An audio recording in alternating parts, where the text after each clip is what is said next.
राधे राधे प्यारे भक्तों, क्या आपने कभी सोचा है कि जब जीवन में सबसे गहरा दुख आता है, सबसे अंधेरी रात होती है, जब लगता है कि सब कुछ बिखर गया है, तभी भाग्य अपनी सबसे बड़ी तैयारी कर रहा होता है।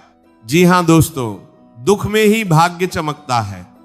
और ये कोई खोखली बात नहीं है, ये सनातन सत्य है, ये श्री कृष्ण की वाणी का सार है, ये भगवद गीता का वो संदेश है जो हर युग में, हर काल में उतना ही सच रहा है जितना आज है।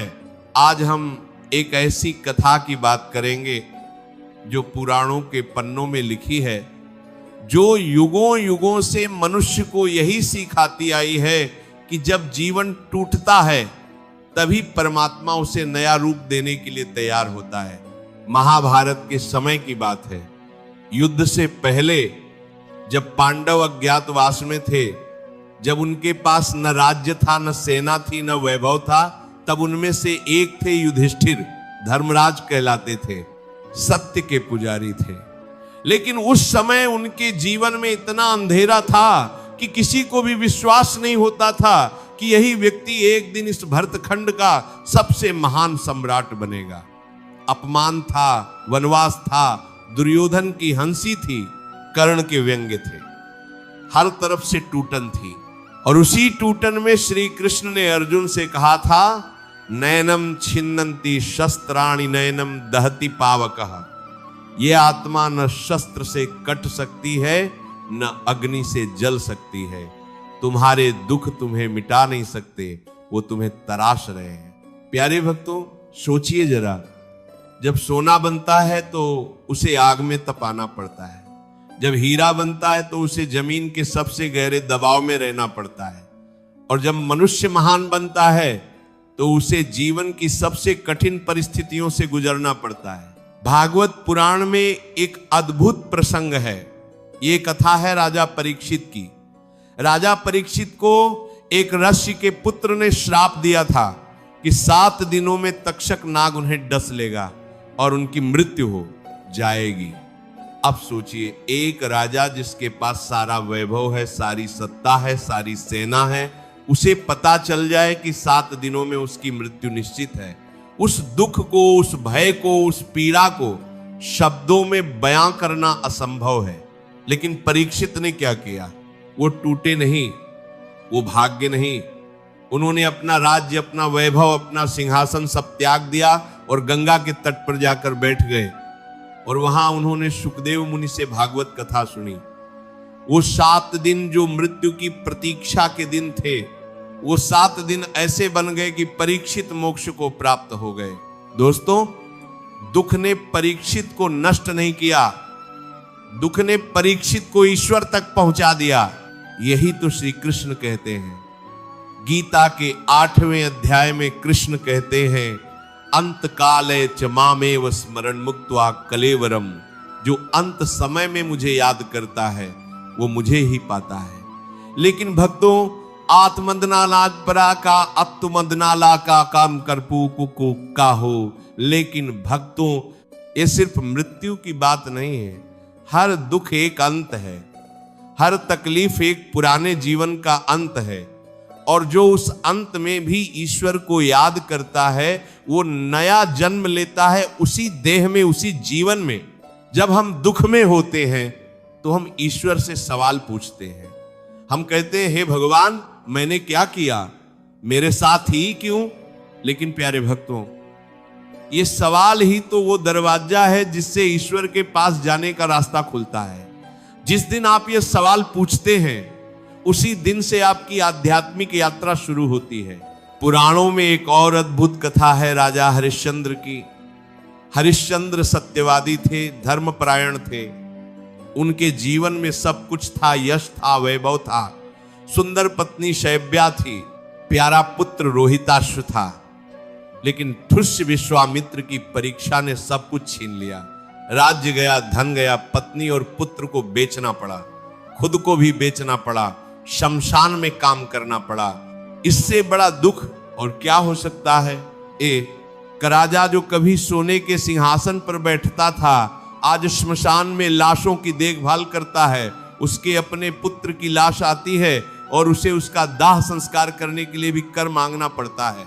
लेकिन उस असीम दुख में हरिश्चंद्र ने सत्य नहीं छोड़ा, धर्म नहीं छोड़ा, और जब भाग्य का वो पल आया तो देवराज इंद्र स्वयं उतरे, स्वर्ग का द्वार खुला, हरिश्चंद्र का पुत्र जीवित हुआ, पत्नी मिली, राज्य मिला और यश मिला जो युगों युगों तक अमर हो गया।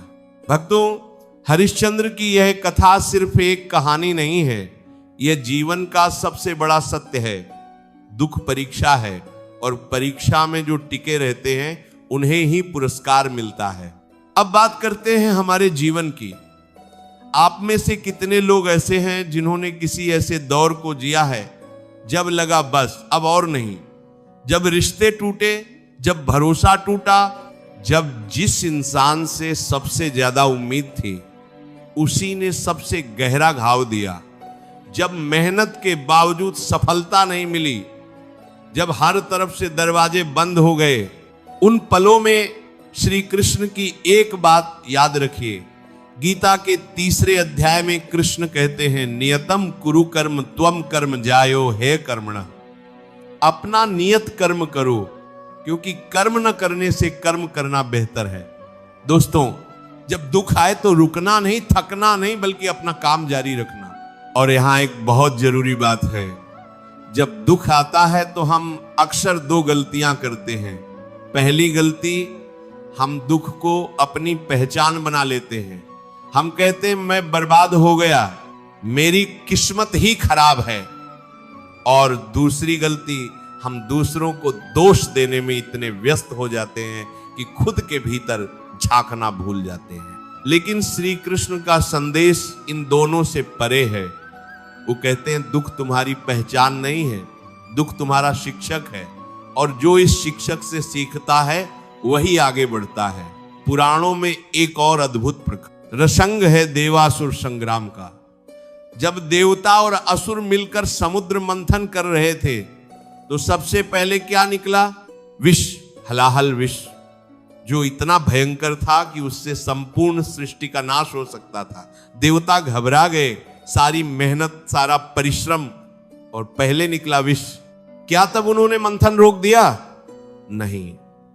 तब शिव ने वो विष पी लिया और नीलकंठ कहलाए, और उसी मंथन के बाद निकला अमृत लक्ष्मी कामधेनु कल्प वृक्ष। भक्तों, यही है जीवन का मंथन। जब आप संघर्ष करते हैं, जब आप अपने जीवन को मथते हैं, तो पहले दुख निकलता है, पहले विष निकलता है, लेकिन जो रुके नहीं, जो घबराए नहीं, उन्हीं को अमृत मिला। अब बात करते हैं रिश्तों की, क्योंकि सबसे गहरा दुख रिश्तों से ही आता है। जब कोई अपना धोखा दे, जब कोई विश्वासघात करे, जब प्यार के बदले में तिरस्कार मिले, उस दर्द को और कोई दर्द नहीं जीत सकता। लेकिन भक्तों, द्रौपदी की कथा याद करिए। द्रौपदी ने ऐसा क्या किया था? वो 5 पतियों की पत्नी थी, महारानी थी, फिर भी उनका अपमान हुआ भरी सभा में। उनके अपने पति उनकी रक्षा न कर सके, वो तड़पी, रोई, लेकिन उन्होंने कृष्ण का नाम पुकारा और कृष्ण आए। कृष्ण हमेशा आते हैं। जब इंसान के सारे रास्ते बंद हो जाते हैं, जब हर तरफ से टूटन होती है, तब परमात्मा का दरवाजा खुलता है। श्री कृष्ण ने द्रौपदी से कहा, तुमने जब मुझे पुकारा तभी से मैं तुम्हारे साथ था। और उस अपमान के बाद द्रौपदी का जीवन जो मोड़ लेता है, वो उन्हें इतिहास की सबसे शक्तिशाली स्त्रियों में से एक बनाता है। उनके दुख ने उन्हें मिटाया नहीं, उनके दुख ने उन्हें अमर कर दिया। भक्तों, जो आपके साथ हुआ है, जो भी घाव आपने झेले हैं, वो आपको नष्ट करने के लिए नहीं आए, वो आपको उस स्तर तक उठाने के लिए आए जहां आप खुद कभी जाने की कल्पना नहीं कर सकते थे। कर्म और किस्मत की बात करें तो श्री कृष्ण बहुत स्पष्ट है। वो कहते हैं तुम्हारा कर्म तुम्हारे हाथ में है, फल मेरे हाथ में है, और ये फल मैं समय पर दूंगा, अपने समय पर, तुम्हारे समय पर नहीं। यही तो हम समझ नहीं पाते। हम चाहते हैं कि हम कर्म करें और फल तुरंत मिले। हम चाहते हैं कि हम 2 पल में बो दें और 2 पल में काट लें, लेकिन प्रकृति का नियम ये नहीं है। बीज बोने के बाद पेड़ बनने में समय लगता है, और उस प्रतीक्षा के समय में जो धैर्य रखता है वही फल को पाता है। धैर्य के बारे में भागवत में बहुत सुंदर उपमा दी गई है। कहा गया है कि जैसे एक माँ अपने गर्भ में 9 महीने तक शिशु को रखती है, वैसे ही परमात्मा आपके भाग्य को अपने भीतर उचित समय तक रखता है, और जब वो समय आता है तो जो जन्म होता है वो जीवन बदल देता है। दोस्तों, भगवद गीता का 12वां अध्याय भक्ति योग का अध्याय है। इसमें कृष्ण कहते हैं, जो व्यक्ति सुख में अति प्रसन्न नहीं होता, दुख में विचलित नहीं होता, जो न आसक्त है न भयभीत, वो मुझे प्रिय है। यह संभाव ही जीवन की सबसे बड़ी शक्ति है। यह संभाव आता है अनुभव से, और अनुभव आता है दुख से। तो अगली बार जब दुख आए तो उससे मत भागिए, उसे गले लगाइए और कहिए, मैं जानता हूं तुम मुझे तराशने आए हो, तुम्हारा स्वागत है। जीवन में जब भी अंधेरा आए, याद रखिए सबसे गहरा अंधेरा हमेशा सूर्योदय से ठीक पहले होता है। जब आपको लगे कि अब और नहीं सहा जाता, जान लीजिए भाग्य का सूरज उगने वाला है।